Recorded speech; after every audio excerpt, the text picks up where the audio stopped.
Primera Timoteo capítulo 6, si gusta abrir sus escrituras. Primera Timoteo capítulo 6, versículo.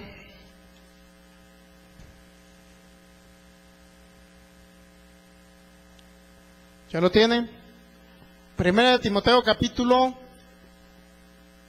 6, el versículo 15. Dice así la palabra de Dios. Primera Timoteo capítulo 6, versículo 15. La cual a su tiempo mostrará el bienaventurado y solo soberano Rey de reyes y Señor de señores. Así dice la palabra en el nombre de nuestro Señor Jesucristo. Vamos a orar. Te damos gracias, Padre, por tu fidelidad y por tu amor. Gracias porque eres un Dios bueno. Gracias porque eres un Dios de pactos que siempre cumple sus promesas. Un Dios que nunca falla, un Dios que siempre nos ha librado de las tinieblas. Te damos gracias, maravilloso Jesucristo, por tu sacrificio perfecto y completo. Gracias, Espíritu de Dios, porque habitas en nuestros corazones y porque te manifiestas aquí en la asamblea. En el nombre de Jesús pedimos tu dirección, Espíritu de Dios, para que nos guíes en esta enseñanza, para que sea tu palabra la que hable, Señor. En el nombre de Jesús te pedimos, Espíritu de revelación y de sabiduría, tal como dice Efesios 1:17, para que se alumbren los ojos de nuestro entendimiento y podamos ver en el nombre de Jesús que las montañas se derriban, que crecemos en fe, en el nombre de Jesús. Gracias, Padre, gracias, Señor, gracias, Espíritu Santo. Te hacemos el Señor de esta reunión. Amén. Muy bien, 1 Timoteo capítulo 6, versículo 15 dice, la cual a su tiempo mostrará el bienaventurado y solo soberano Rey de reyes y Señor de señores. Muy bien, ese tema se llama, fíjese bien, ese tema se llama conociendo la soberanía de Dios o conociendo al Dios soberano. Usted se preguntará, ¿pero qué significa soberano? Bueno, el concepto de soberano, si usted le gusta anotarlo, una definición, soberano significa que, en primer lugar, Dios es el monarca supremo, que Él es todopoderoso y creador. Él es el infinitamente exaltado en rango, poder y autoridad sobre todo. La soberanía habla de un reinado divino, un reinado de Dios. Ese es el concepto de soberanía.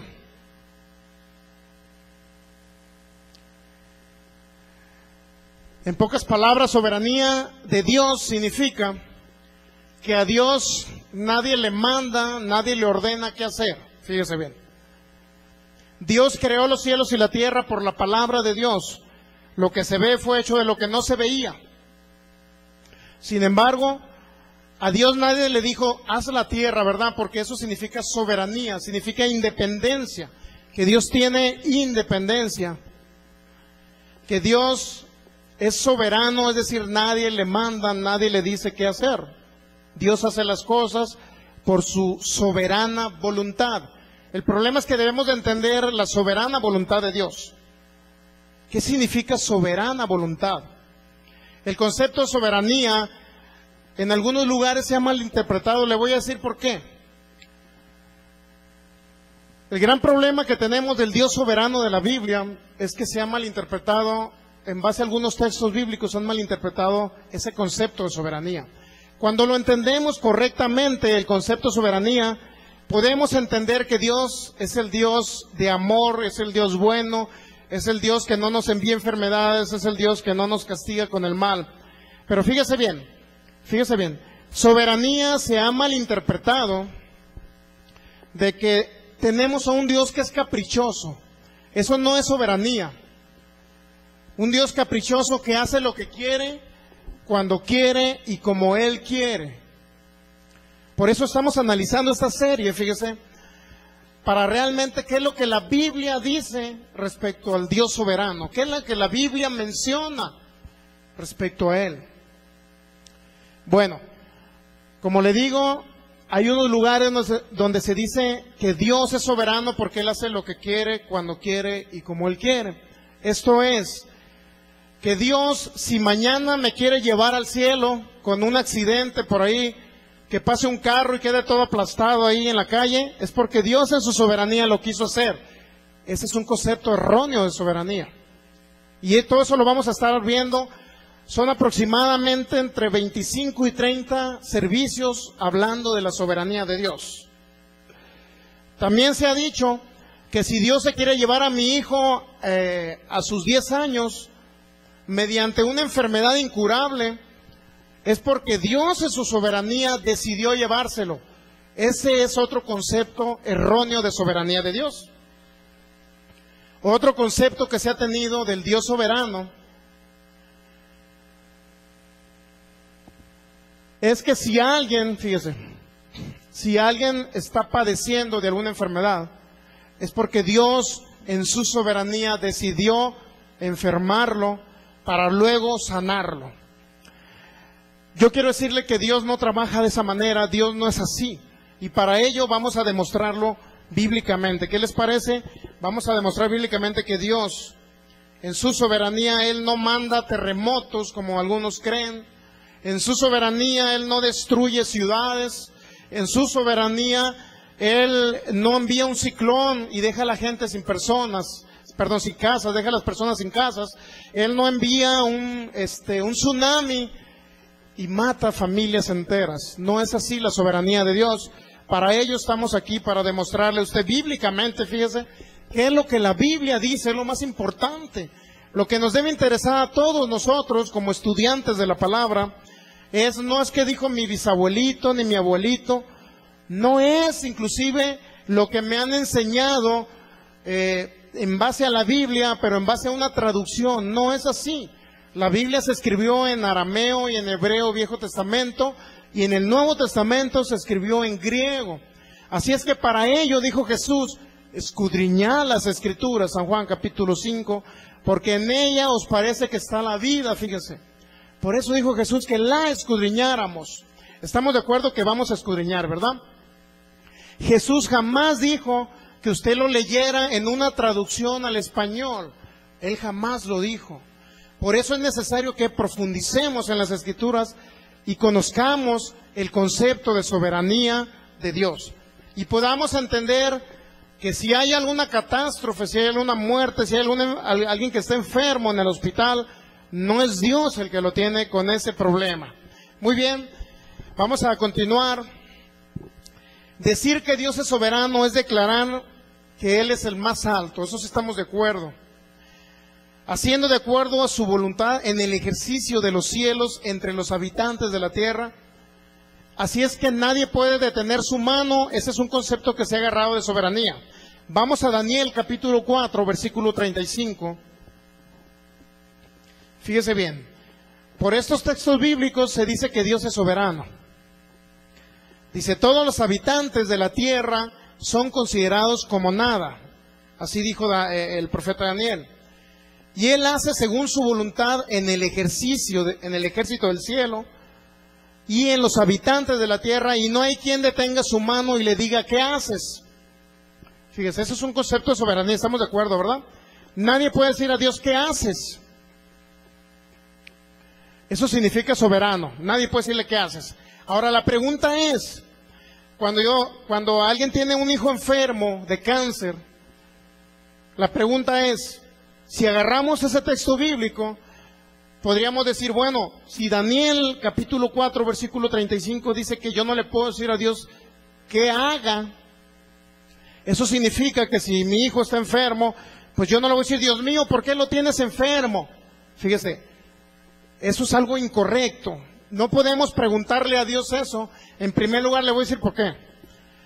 ¿Cuántos saben que Isaías 53 versículo 4 versículo 5 dice que Jesús llevó nuestras enfermedades? ¿Cuántos saben eso?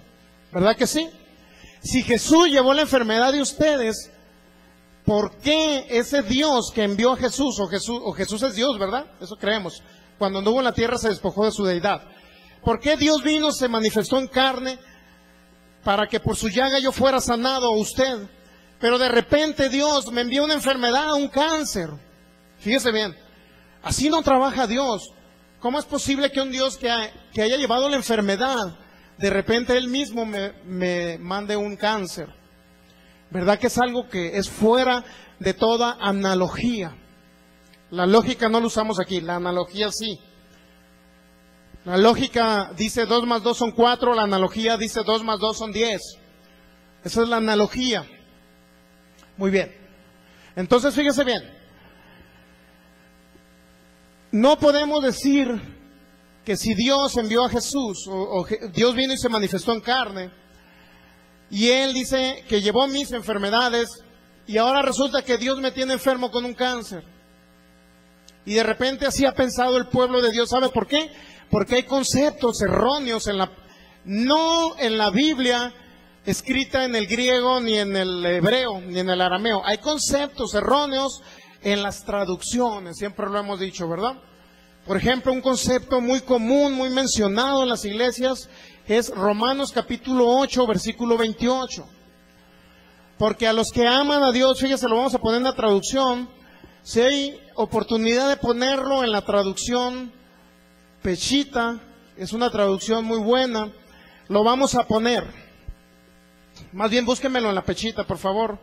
Y si me lo pueden poner ahí en la pantalla, se los voy a agradecer. Traducción Pechita. Romanos 8:28 dice, pero a los que aman a Dios, todas las cosas le ayudan a bien. Esto es a los que conforme su llamado, vamos a ir para allá mejor. Mejor para que usted lo lea ahí en su propia Biblia. Regularmente el pueblo hispano ha utilizado la Reina Valera 60, pero es importante analizar otras escrituras. Y sabemos que a los que aman a Dios, todas las cosas les ayudan a bien. Esto es a los que conforme a su propósito son llamados, dice. Todas las cosas les ayudan a bien. Y de repente, si usted lee la traducción Reina Valera, va a decir, bueno, se supone que dice que si yo amo a Dios, todas las cosas me van a ayudar a qué, a un bien, ¿verdad? Y dentro de las cosas, el problema del pueblo de Dios, el problema de los creyentes, de los estudiosos de la Biblia, es que dicen ellos, bueno, si las cosas me ayudan a bien, bueno, dentro del término cosas, yo voy a incluir enfermedad. Dentro de la palabra cosas, yo voy a incluir muerte. Dentro de la palabra cosas, yo voy a incluir la enfermedad congénita de un hijo que nació ciego. Dentro de la palabra cosas, voy a incluir que ando arruinado financieramente, dice la gente, los que no estudian la Biblia o los que los estudian en base a una traducción. Ese es el problema de no escudriñar las Escrituras. De tal forma que si usted cree que las cosas les van a ayudar a un bien, es decir, la pobreza o la ruina financiera le va a ayudar a un bien, pues ahorita le voy a demostrar que ese texto bíblico de Romanos 8:28 no quiere decir que las cosas le ayudan a un bien.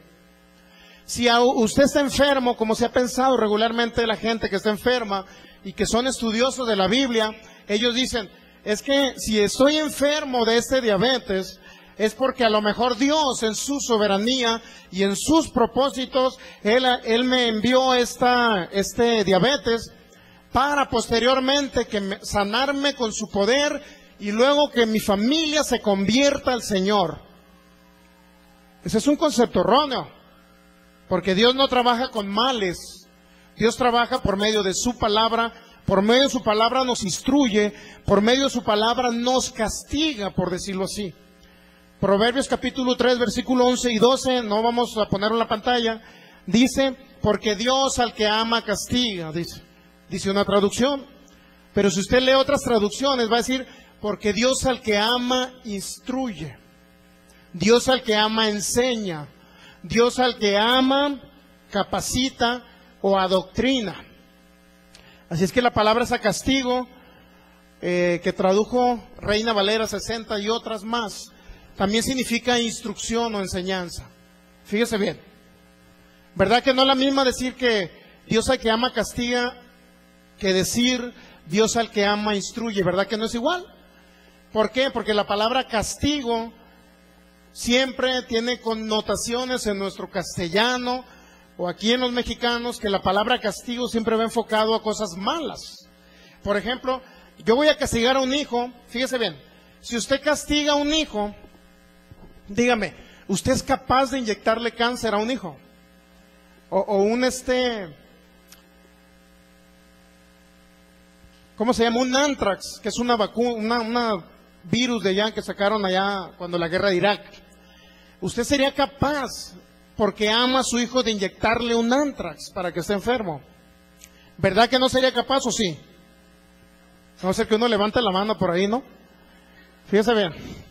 Si nosotros, siendo malos, dijo Jesús en Mateo 7, saber dar buenas dádivas a vuestros hijos, cuánto más vuestro Padre dará cosas buenas. Vamos a Mateo 7 para ver ese caso. Ahorita en lo que sale Romanos 8:28, ¿ya lo tiene Romanos 8:28?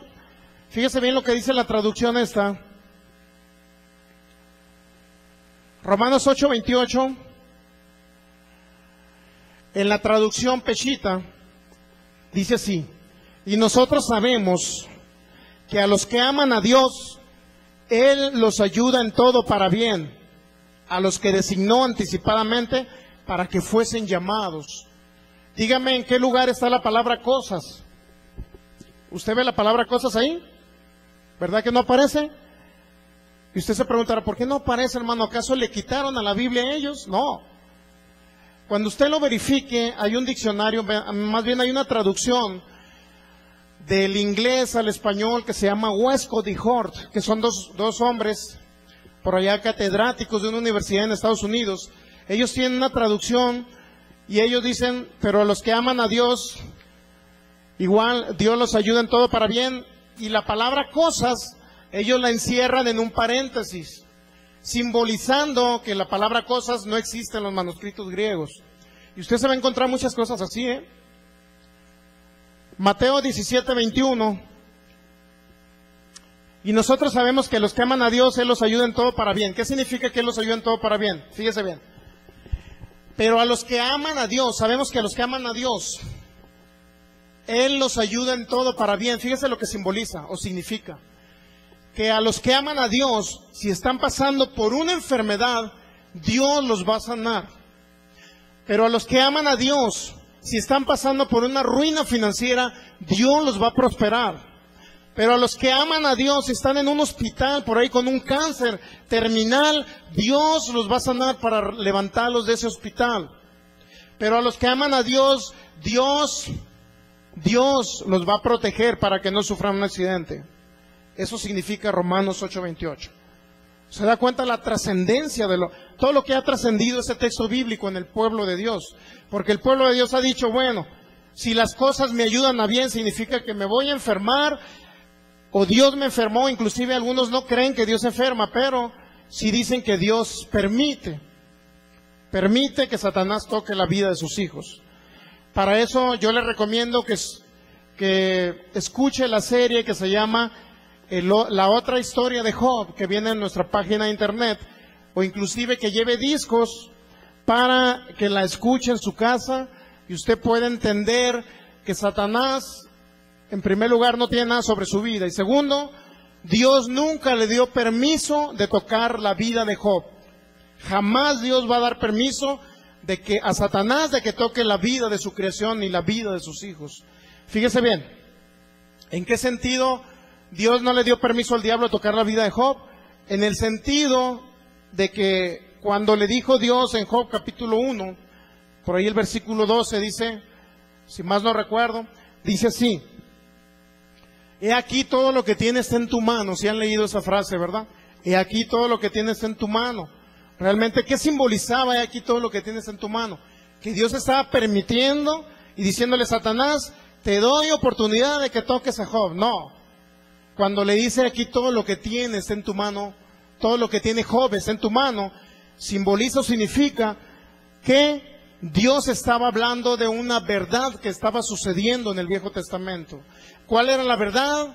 Ahorita vamos a ir a ver esa verdad, que ya casi concluimos en el domingo pasado. En primer lugar, que Dios en su soberanía la tierra la trasladó a los seres humanos, a Adán. El reinado de la tierra Dios se lo dio al ser humano, es decir, Él dejó de reinar en la tierra y dice, yo en mi soberanía decido darle la tierra a quien yo quiero. y se la dio a un hombre llamado Adán. Muy bien. Bueno, Romanos 8:28. Vamos a Mateo, ahora sí. Ya les quedó claro Romanos 8:28, ¿verdad? La palabra costas, verifíquelo. No existen los manuscritos griegos. Así como Mateo 17, también vamos a poner Mateo 17:21. ¿Alguien trae una Biblia, Dios habla hoy? ¿Alguno que traiga una Biblia, Dios habla hoy? Versión. ¿Sí? ¿Nadie? Muy bien. Mateo 17:21. Pero este linaje o este género no sale sino con oración y ayuno, dice. Estaba hablando cuando los discípulos de Jesús quisieron echar fuera un demonio. No pudieron echarlo. Entonces Jesús les dijo que no pudieron echar fuera ese demonio de un hombre por su incredulidad, dijo en Mateo 17, 19 y 20, dice. Por la poca fe no pudieron echar fuera el demonio. Y de repente aparece el versículo 21, si lo tiene ahí en la mano, ¿verdad? Mateo 17, mire, vamos. Mateo 17. Es importante que entienda usted esos conceptos para que usted vea que debemos escudriñar las Escrituras. Mateo capítulo 17, versículo 18. Bueno, desde el 17 vamos a leer. Dice: respondiendo Jesús dijo: oh generación incrédula y perversa, ¿hasta cuándo he de estar con vosotros? ¿Hasta cuándo os he de soportar? Traédmelo acá. Fíjese, dijo: tráiganme a ese endemoniado para acá, dijo Jesús. Versículo 18, Mateo 17, 18. Dice: y reprendió Jesús al demonio, el cual salió del muchacho, y éste quedó sano desde aquella hora. Viniendo entonces los discípulos a Jesús aparte, dijeron: ¿por qué nosotros no pudimos echarlo fuera? Fíjense por qué no pudieron echarlo fuera. Jesús les contesta en el versículo 20. Jesús les dijo: por vuestra poca, ¿qué? Fe. Por vuestra poca fe no pudieron echarlo fuera, dijo Jesús. Porque de cierto os digo que si tuvieres fe como un grano de mostaza, diréis a este monte: pásate de aquí a allá, y se pasará, y nada os será imposible. Pero este género no sale sino con oración y ayuno. Fíjese bien, le voy a analizar ese texto bíblico. Dice la Reina Valera: pero este género no sale por oración y ayuno. Entonces, la mayoría han creído, de los que se dedican a liberaciones, o inclusive, no recuerdo cómo le llaman en otros lugares, liberaciones, echar fuera demonios, que es lo mismo. La mayoría de los que han actuado o actúan en ese tipo en esa área, ellos dicen que para poder echar fuera un demonio es necesario que usted ayune. Es necesario que usted ayune. Porque Mateo 17, 21 lo dice. De tal forma, fíjese, de tal forma, que yo le quiero decir que no es por la falta de oración o de ayuno por la cual usted va a echar fuera el demonio, sino es por la autoridad que usted crea que tiene, por la fe que usted tenga. Por eso Jesús en el versículo 20, Jesús le dice que no pudieron echar fuera el demonio. ¿Por qué? Dijo Jesús. Fíjese, léalo ahí en la pantalla. ¿Por qué no pudo Jesús? Por su incredulidad. Exactamente, qué bueno que me dijo. ¿Qué Biblia trae usted, hermana? Que ese versículo no está en su Biblia, dice. Ok, Nueva Versión Internacional. La Dios habla hoy no lo trae ese versículo bíblico. Y usted se preguntará: hermano, ¿acaso le quitaron el versículo a ellos? No, al contrario. Reina Valera le añadió. Le voy a decir por qué. Cuando escudriñamos las Escrituras, regularmente tenemos que utilizar una técnica que se llama exégesis para hacer un estudio serio de la palabra, un estudio objetivo de la palabra.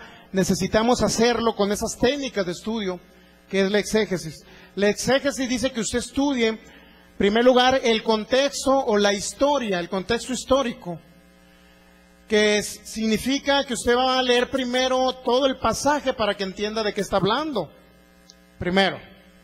Segundo, usted va a analizar el contexto dentro del texto, que significa que hay algunas palabras posiblemente mal, con una mala traducción, y usted vea realmente si esa palabra es correcta o no.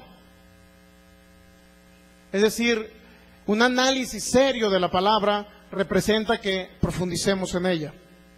De tal forma que si leemos, fíjese, desde el versículo 14, Mateo 17, 14. Cuando llegaron al gentío, vino a él un hombre que se arrodilló delante de él diciendo: Señor, ten misericordia de mi hijo, que es lunático y padece muchísimo, porque muchas veces cae en el fuego y muchas veces en el agua. Y yo lo he traído a tus discípulos, pero no le han podido sanar. Fíjese que nos habla la historia, que había un hombre, en pocas palabras, poseído. Eso significa lunático. No es como los lunáticos de hoy, pues, que dicen, no, hoy amaneció, dice la esposa, hoy amaneció mi esposo de malas, y de repente se puso de buenas. Es un lunático. No, eso no se refiere. Lunático, según la Biblia, según este pasaje más bien, habla de un hombre poseído. Fíjese bien lo que hacía el demonio con este hombre. Dice que muchas veces cae en el fuego y muchas veces en el agua. El demonio hacía lo que quería con este joven porque estaba poseído en sus tres partes: espíritu, alma y cuerpo. Por eso hacía lo que quería el demonio. Inclusive los demonios sobre la gente poseída, en algunos hablan por medio de ellos. A nosotros nos ha tocado liberar a personas, y crean lo que es lo más sencillo que puede haber. Es como orar por alguien y sane, pues eso es muy sencillo. Lo que pasa es que necesita fe para poder echar fuera un demonio.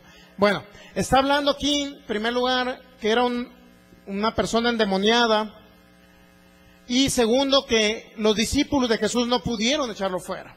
¿Verdad que eso habla la historia? Muy bien, dice el versículo 17, respondiendo Jesús dijo: oh generación incrédula y perversa, ¿hasta cuándo he de estar con vosotros? Fíjese lo que dijo Jesús. Incrédulos y ¿qué? Perversos. Bueno, la palabra perverso significa, en el griego, es una palabra que se llama diástrefo, y se traduce como distorsionar, malinterpretar, corromper o trastornar. Eso significa. De tal forma que cuando Jesús les dijo, generación, primero, incrédula, ¿verdad? Incrédula o sin fe, es lo mismo. Incrédulo y sin fe. La historia nos refleja a unos discípulos de Jesús que no pudieron echar fuera un demonio porque no tenían ¿qué? Fe, porque tenían incredulidad. Esa es la historia. De tal forma que el versículo 19, el 18 dice que le trajeron a Jesús a ese hombre. Dice, y reprendió Jesús al demonio, el cual salió del muchacho y se quedó sano desde aquella hora, o desde aquella misma hora. ¿Se da cuenta? Que instantáneamente salió el demonio. Y muchos se van a preguntar, bueno, pero Jesús, hermano, Jesús es Dios, ¿cómo no le iba a hacer caso al demonio? Pero ese no es la historia, porque Jesús mismo dijo en San Juan capítulo 14, versículos 12 y 13, el que cree en mí, dijo Jesús, las mismas obras que yo hago, las harán ustedes también. Y aún mayores, dice, en mayor cantidad, a lo mejor no en mayor calidad, pero sí en mayor cantidad, porque yo voy al Padre, dijo Jesús. Es decir, que si Jesús echó fuera un demonio, usted también lo puede hacer, y los discípulos también lo podían hacer. Pero Jesús mismo les dice, bueno, no lo hicieron porque no tenían fe. ¿Estamos de acuerdo? Poca fe no mueve montañas. ¿Cuántos saben eso? La fe va creciendo conforme usted oye la palabra de Dios revelada. No cualquier palabra, pues, no cualquier error doctrinal. Si usted oye un error doctrinal, por eso no viene la fe. Por ejemplo, lo de Romanos 8:28. Inclusive por allá en la ciudad de Culiacán, Sinaloa. En esa ciudad estuvimos un tiempo por allá ministrando, y una persona hasta le compuso una canción. No recuerdo cómo va la canción, pero dice que a los que aman a Dios todas las cosas le ayudan a bien. Entonces es un error, es una canción que sacó de un error en una traducción. Muy bien. Mateo 17, versículo 20. Jesús les respondió, fíjese, les dijo, ¿por qué no pudieron echar fuera el demonio? ¿Por qué? Por vuestra incredulidad, le dijo Jesús. Y en una traducción dice, por vuestra poca fe. ¿Se da cuenta por qué no pudieron echar fuera el demonio? Porque no tenían fe suficiente para echarlo fuera. De tal forma que Jesús dijo, porque de cierto os digo que si tuvieres fe como un grano de mostaza, diréis a este monte, pásate de aquí a allá y se pasará y nada os será imposible. ¿Qué dijo Jesús? Que nada iba a ser imposible, ¿verdad? ¿Estamos de acuerdo? Nada les va a ser imposible, pero debes de tener la fe como un grano de mostaza. Y usted se preguntará, hermano, pero el grano de mostaza, dijo Jesús, que era la semillita más chiquita que había, ¿verdad? Y usted se preguntará, bueno, entonces necesito poquita fe para echar fuera un demonio. No. Jesús dijo, si tú tienes fe como un grano de mostaza, entonces podrás hablarle a ese monte y se pasará de un lugar a otro. Y nada te será imposible. Pero ¿qué quiso darles a entender Jesús con el grano de mostaza? Muy bien, vamos a Marcos capítulo 4, solamente para hacer esta pequeña aclaración. ¿A qué se refería Jesús cuando dijo que debes de tener fe como un grano de mostaza? Marcos capítulo 4,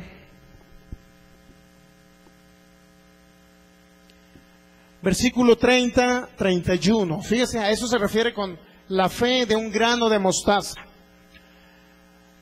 Marcos capítulo 4, 30 y 31. Decía también, hablando Jesús, fíjese, este es el maestro hablando, decía también, ¿a qué haremos semejante el reino de Dios o con qué parábola lo compararemos? ¿A qué haremos semejante el reino de Dios? Dijo Jesús. Y luego ya dice el versículo 31, el reino de Dios es así, fíjese, es como el grano de ¿qué? De mostaza, ¿verdad? Que cuando se siembra en tierra es la más pequeña de todas las semillas o simientes que hay en la tierra. Pero, dice el versículo 32, después de sembrado ese grano, sube y se hace la mayor de ¿qué? De todas las hortalizas, de todas las legumbres. Y echa grandes ramas de tal manera que las aves del cielo pueden morar bajo su sombra. Fíjese bien, la fe que necesitamos nosotros, en primer lugar, para sanar, la fe que necesitamos para prosperar financieramente, la fe que necesitamos para vivir en la tierra y no ser destruidos en muertes prematuras, la fe que necesitamos para seguir adelante y ser de larga vida aquí en la tierra, porque Dios dijo que serán tus días 120. ¿Usted lo puede creer? ¿O se quiere ir el año que entra? Si se quiere ir el año que entra para ir preparando el menudo y el café. Génesis 6:3 dijo Dios, será la edad del hombre 120 años. ¿Por qué tiene que morirse a los 50 o a los 60? ¿Por qué se mueren los del pueblo de Dios, los cristianos? ¿Por qué mueren? Porque no conocen la perfecta voluntad de Dios. Porque no conocen al Dios soberano. Ellos creen que Dios les envía la enfermedad. ¿Qué pasa con una persona que Dios, según ellos, los tiene enfermos? Siempre decimos este ejemplo. Cuando vamos a orar por un enfermo y el enfermo trae mucha tradición en su mente, vamos y oramos y de repente, ¿crees que Dios te tiene con esa enfermedad? Le preguntamos.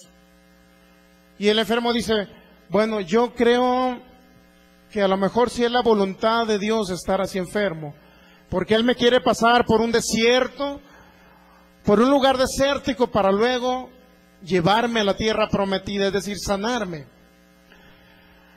Si el enfermo cree que Dios lo tiene o le envió esa enfermedad, fíjese, la pregunta es que le haríamos a él, entonces, ¿para qué van con los médicos? ¿Para qué van con los médicos? ¿No estamos de acuerdo en eso? Si Dios los tiene enfermos, ¿para qué van con el médico? Porque Dios los tiene así, me explico, ellos creen eso. Si Dios los tiene con ese cáncer, ¿para qué van y se curan el cáncer? ¿Me explico? Entonces sí se oponen a la voluntad de Dios ellos, porque ellos dicen que Dios los tiene enfermos, pero luego corren a los hospitales. O sea, ¿qué estamos jugando? ¿O es Dios o es el diablo? ¿Verdad?